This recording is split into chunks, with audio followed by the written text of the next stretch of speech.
Le meilleur, c'est que ces formations-là sont parfaites pour les nouveaux arrivants. J'ai fait mes devoirs. J'ai fait des recherches approfondies dans le domaine. Crois-moi, chaque formation que je te présente ici a fait ses preuves au milieu des nouveaux arrivants. 6 formations d'1 an. Oui, juste 1 an, qui peuvent te propulser vers l'entrepreneuriat ou bien le consulting. On parle ici des métiers où tu peux commencer avec un salaire qui se trouve dans la tranche de 50 000 et 70 000 $ par année, et évoluer à des revenus de plus de 150 000 $ par an si tu décides de te lancer comme entrepreneur.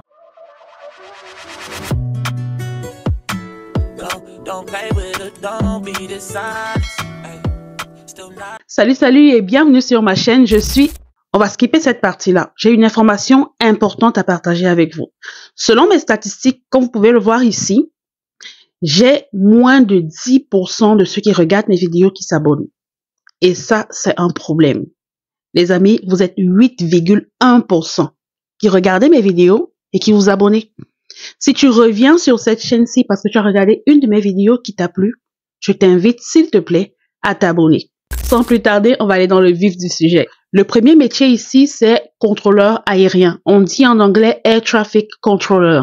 Donc, c'est une formation qui se fait par une institution au Canada, qui est la seule à faire la formation. C'est NAV Canada. C'est le seul fournisseur de formation au Canada dans le domaine. Il fait pour une durée qui va entre 12 et 14 mois de formation intensive si vous êtes sélectionné dans le processus. Pour pouvoir postuler, vous allez sur le site officiel de NAV Canada, option carrière, comme vous pouvez le voir sur l'écran ici.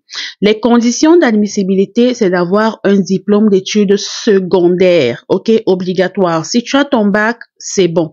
Il faut être bilingue, ça c'est essentiel. Il faut savoir parler français et anglais.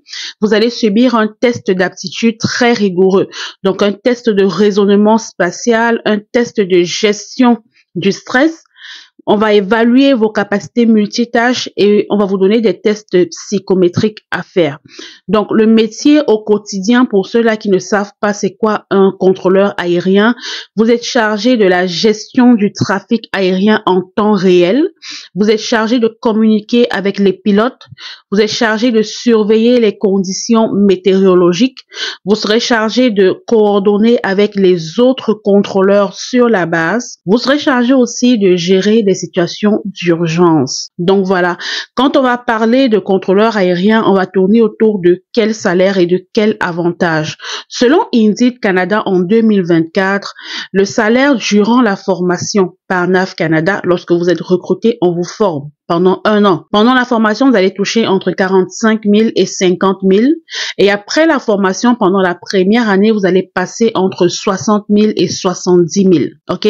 Et avec l'expérience, vous allez passer entre 100 000 $ et 150 000 $ par an. Et quels sont les avantages qu'il y a dans le domaine? C'est tout simplement un peu pareil que les autres. Le régime de retraite, l'assurance médicale complète, mais surtout les horaires flexibles. Parce que dans ce domaine-ci, vous allez beaucoup plus travailler avec des heures d'écart. C'est pas forcément un emploi où vous venez le matin à 8 heures et vous sortez à 17 heures.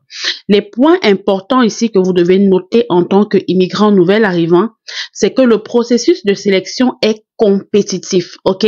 On va devoir vérifier vos antécédents et de manière approfondie. Vous devez avoir une excellente condition physique et mentale, d'accord? Parce que les tests médicaux réguliers vont être obligatoires à votre niveau. Dans ce domaine-là, il est vraiment recommandé d'avoir une bonne capacité physique et mentale parce que si vous devez travailler de nuit, parce qu'il y a un vol de nuit que vous devez couvrir, vous devez être très sharp dans la tête. Ne pas être en train de dormir pendant que le pilote demande à atterrir, c'est la piste est libre. Ce sont des erreurs qui peuvent être très fatales pour l'humanité en général. Donc, vous êtes les yeux du pilote sur Terre. Ça demande que vous passez des tests réguliers de santé physique et mentale pour se rassurer que tout fonctionne bien à l'intérieur et que tout fonctionne bien à l'extérieur. Le deuxième métier ici, c'est analyste des systèmes en information. Pour vous former, vous pouvez faire un AEC, donc attestation d'études collégiales en analyse des systèmes d'information. Et c'est une formation qui est donnée par le Collège La Salle à Montréal. C'est donné par le Collège Rosemont aussi. et aussi par le Collège des Bois de Boulogne.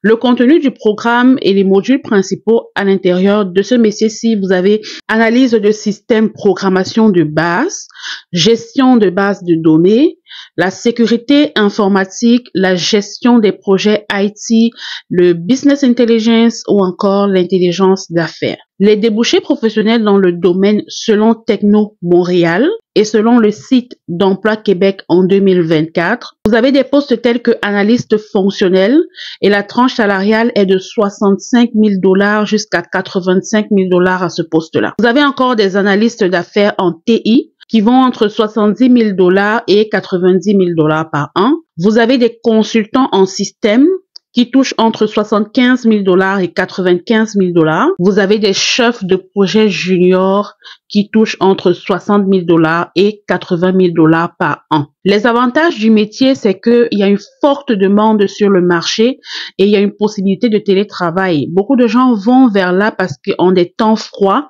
ils préfèrent travailler de la maison. L'environnement de travail est stimulant. Une fois que vous y êtes, vous pouvez bénéficier d'une formation continue payé par l'employeur si ce que vous décidez, c'est de continuer à vous former et à obtenir vos certifications dans le domaine. On va passer au troisième métier qui est technicien électricien. Pour se former, c'est simple, vous devez obtenir un DEP, donc diplôme d'études professionnelles en électricité. Et les écoles qui donnent ces formations-là, vous avez des écoles de métiers de la construction de Montréal. Vous avez le centre de formation professionnelle Pierre Dupuis. Vous avez le centre de formation professionnelle de Québec. Pour une durée entre 12 et 14 mois, au total 1800 heures. Le coût environ, c'est 800 $ pour les résidents du Québec. Si vous êtes hors Québec, renseignez-vous. La structure du programme, c'est une formation pratique à 60% et une formation théorique à 40%. Avec des modules principaux tels que l'installation électrique résidentielle, le câblage commercial et industriel, la lecture des plans et des schémas, les normes de sécurité et le dépannage électrique. Pour un parcours professionnel, selon la Commission de la construction du Québec, CCQ, quand vous décidez d'être apprenti dans le métier, vous devez faire 4000 heures par niveau. De la première année à la troisième année, vous allez être entre 35 000 et 55 000 de salaire. Et lorsque vous passez compagnon, vous allez toucher entre 60 000 $ et 85 000 $ par an. Lorsque vous devenez entrepreneur électricien, vous serez entre 80 000 $ et 120 000 $ et plus par an. Et il y a des possibilités de se spécialiser dans le domaine. Vous pouvez vous spécialiser en domotique, en énergie renouvelable, en système de sécurité, en automatisation industrielle, en maintenance d'équipements industriels. Une autre importante ici que je veux souligner, c'est que vous devez faire vos reconnaissances des acquis par Emploi Québec, si jamais vous avez déjà exercé dans la profession dans votre pays d'origine avant d'arriver au Canada. Il y a un excellent taux de placement à plus de 95% dans le domaine avec une formation continue obligatoire. Ça, c'est l'un des métiers qui vous pousse à devenir entrepreneur et à vous lancer à votre propre compte. Et vous devez savoir que pour le faire, vous devez avoir une carte CCQ, Commission de construction du Québec. Précision, un entrepreneur électricien, c'est qui? C'est un professionnel qui, après avoir acquis de l'expérience comme compagnon électricien, décide de créer sa propre entreprise d'électricité. Il peut réaliser des travaux électriques, il peut embaucher d'autres électriciens et soumissionner sur des projets. Les conditions préalables pour devenir entrepreneur électricien, c'est que vous devez avoir complété un DEP en électricité, c'est obligatoire. Vous devez avoir travaillé au moins 8000 heures comme apprenti, avoir acquis l'expérience de 2 ou 3 ans comme compagnon électricien, avoir une licence d'entrepreneur de la RBQ. RBQ, c'est le régime de bâtiment du Québec. Vous devez avoir une licence de la CMEQ, qui est la Corporation des maîtres électriciens du Québec. Vous devez avoir une certification en sécurité sur les chantiers et vous devez avoir un numéro d'entreprise du Québec en abrégé NEC. On va passer à la 4e formation qui est devenir un technicien en infrastructure, réseau et cloud. Donc, vous pouvez le faire en faisant une formation d'1 an en gestion des infrastructures informatiques avec des écoles telles que le Collège de Bois de Boulogne, le Collège de Maisonneuve, l'Institut Técart pour une durée de 12 et 16 mois. Ça coûte entre 18 000 $ et 22 000 $, dépendamment des instituts.